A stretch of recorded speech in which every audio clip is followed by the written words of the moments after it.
एक बहुत ही टूटा फूटा कच्चा घर। केशव एक पुरानी खटिया पर बैठकर अपनी फटी हुई धोती को सुई धागे से सिल रहा है और खुद ही मुस्कुरा रहा है।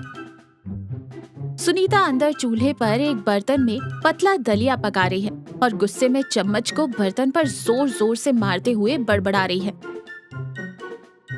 क्या जी, सारा दिन बस ये फटी धोती सिलते रहते हो। कल वो महाजन कैलाश नाथ आकर हमारे आंगन में बैठकर 10 बातें सुनाकर गया है और आज घर में उबालने के लिए मुट्ठी भर चावल भी नहीं है। हमारी ये दरिद्रता कब दूर होगी? केशव मुस्कुराते हुए, अरे सुनीता, सुबह सुबह इतना गुस्सा क्यों करती हो?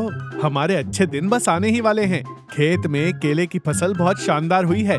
इस बार केले बेचकर कैलाश नाथ का सारा कर्जा चुका देंगे और तुम्हारे लिए एक नई रेशमी साड़ी भी लाऊंगा, पक्का। सुनीता माथा पीटते हुए कहती है, हाँ रहने दो। तुम्हारी ये रेशमी साड़ी वाली बात मैं पिछले 3 साल से सुन रही हूँ। अंत में मुझे पहनने को केले के पत्ते ही मिलते हैं। जाओ, जाकर खेत में उन केलों की रखवाली करो, कहीं कोई सुअर या बंदर आकर हमारी किस्मत न खा जाए। केशव हंसते हुए उठता है।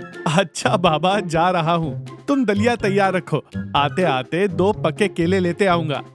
केशव खुशी खुशी खेत की ओर निकल जाता है। केशव अपने खेत के करीब पहुंचता है, तभी उसे गांव की तरफ से बहुत शोरगुल और चिल्लाने की आवाज सुनाई देती है। वो घबराकर दौड़ता है। एक बड़ा मासूम सा सफेद हाथी डर के मारे भाग रहा है और गांव के 2-3 लोग हाथों में मोटे डंडे लिए उसे खदेड़ रहे हैं। हाथी बहुत डरा हुआ और चिंघाड़ रहा है। कैलाश नाथ जोर से चिल्लाते हुए कहता है, मारो इसे गांव से बाहर निकालो। पता नहीं कहां से ये सफेद हाथी आ मरा है। ये अकाल की निशानी है। अगर ये गांव में रहा तो सूखा पड़ेगा और हमारी सारी फसलें बर्बाद हो जाएंगी। भगाओ इसे। तभी केशव भागता हुआ आता है और अपनी जान की परवाह किए बिना हाथी के आगे खड़ा हो जाता है। केशव हाथ जोड़कर और हाफते हुए कहता है, रुक जाइए कैलाश नाथ जी, रुक जाइए। बेजुबान को मत मारिए। देखिए बेचारा कितना डरा हुआ है, इसकी आंखों में आंसू हैं। रास्ते से हट जा केशव, ये पनौती है। इसके रहने से गांव पर श्राप लगेगा। केशव गिड़गिड़ाते हुए कहता है, एक मासूम जानवर को मारना सबसे बड़ा पाप है। आप इसे छोड़ दीजिए, मैं इसे अपने केले के खेत में ले जाता हूँ। ये गांव की तरफ आंख उठाकर भी नहीं देखेगा। ये मेरी जिम्मेदारी है। कैलाश नाथ थूकते हुए कहता है, तेरी मर्जी। कल को जब ये तेरा खेत उजाड़ देगा तब रोते हुए मेरे पास मत आना। केशव प्यार से हाथी के पास जाता है और उसकी सूंड सहलाता है। हाथी शांत हो जाता है। केशव हाथी को अपने खेत में लाता है।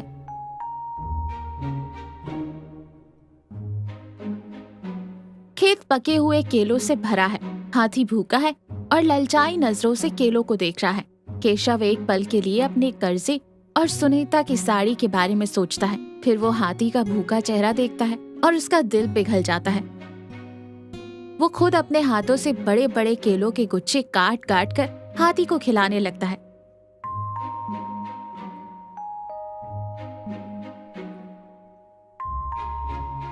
तभी सुनीता हाथ में दलिया का बर्तन लेकर वहां आती है और ये सब देखकर उसके हाथ से बर्तन गिर जाता है। हाय राम, मैं तो लुट गई। पूरा गांव इसे अकाल का राक्षस कहकर भगा रहा था और तुम इसे यहाँ शाही दावत खिला रहे हो। इन 4 केलों के पेड़ों पर ही तो हमारी जिंदगी टिकी थी केशव। अब कर्जा कैसे उतरेगा? केशव हंसते हुए, अरे पगली, देख बेचारा कितना भूखा है। हमें तो एक वक्त का सूखा दलिया मिल भी जाता है, पर इस बेचारे को कौन देगा? जब भगवान ने पेट दिया है तो भूख भी दी है। खा गजराज, जी भर के खा। सुनीता रोते हुए और गुस्से में कहती है, ठीक है, इसे खिलाओ और हम दोनों अब खेत की मिट्टी खाएंगे। 2 दिन में ये पूरा खेत सफा चट कर देगा। फिर तुम और ये हाथी बैठकर भजन कीर्तन करना।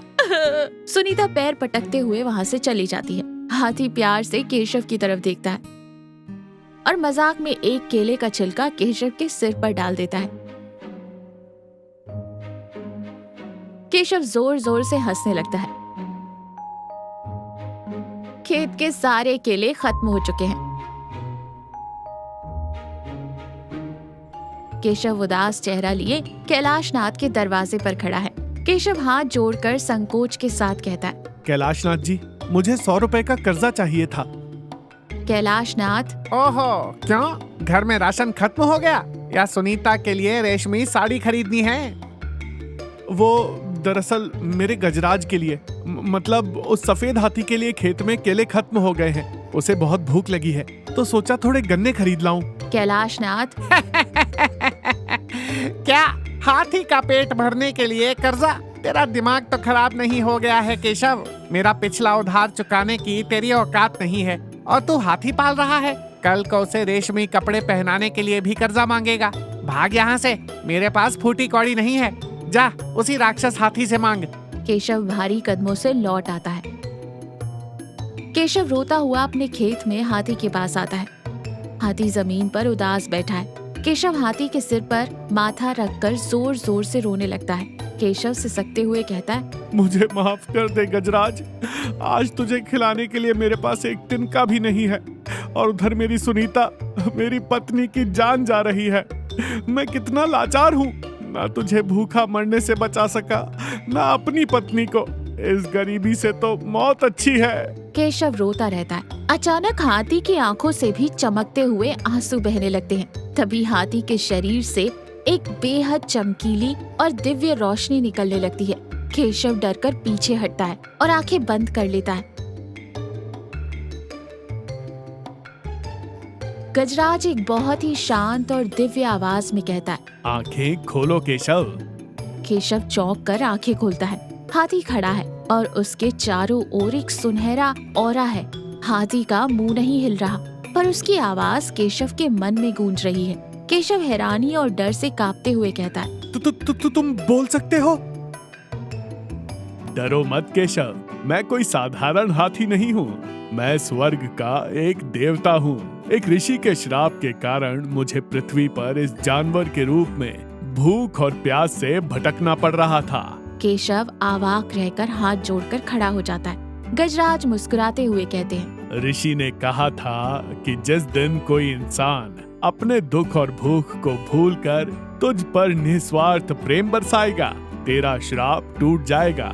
जब पूरा गांव मुझे अकाल का प्रतीक मानकर मार रहा था, तब तुमने अपनी जान पर खेलकर मुझे बचाया। अपनी एकमात्र जमा पूंजी, अपनी फसल, मेरी भूख मिटाने के लिए लुटा दी।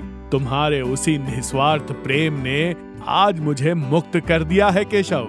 गजराज अपनी सूंड से जमीन पर हल्का सा वार करता है। वहाँ अचानक एक चमकती हुई जड़ी बूटी और एक मखमली पोटली प्रकट होती है। यह चमत्कारी जड़ी बूटी अपनी पत्नी को खिला दो, वो पल भर में ठीक हो जाएगी। और इस पोटली में तुम्हारी निस्वार्थ दया का एक छोटा सा फल है।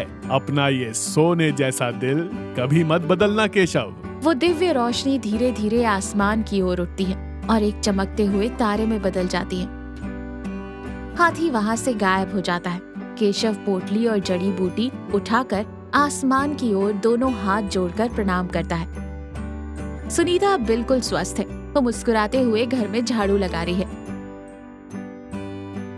केशव आता है और वो मखमली पोटली सुनीता के सामने रख देता है। जैसे ही सुनीता उसे खोलती है, उसमें से बेशकीमती हीरे, मोती और सोने के सिक्के निकलते हैं। सुनीता आंखें फाड़ कर मुंह पर हाथ रखते हुए कहती है, हे भगवान, केशव ये सब कहाँ से आया? कहीं मैं कोई सपना तो नहीं देख रही ना?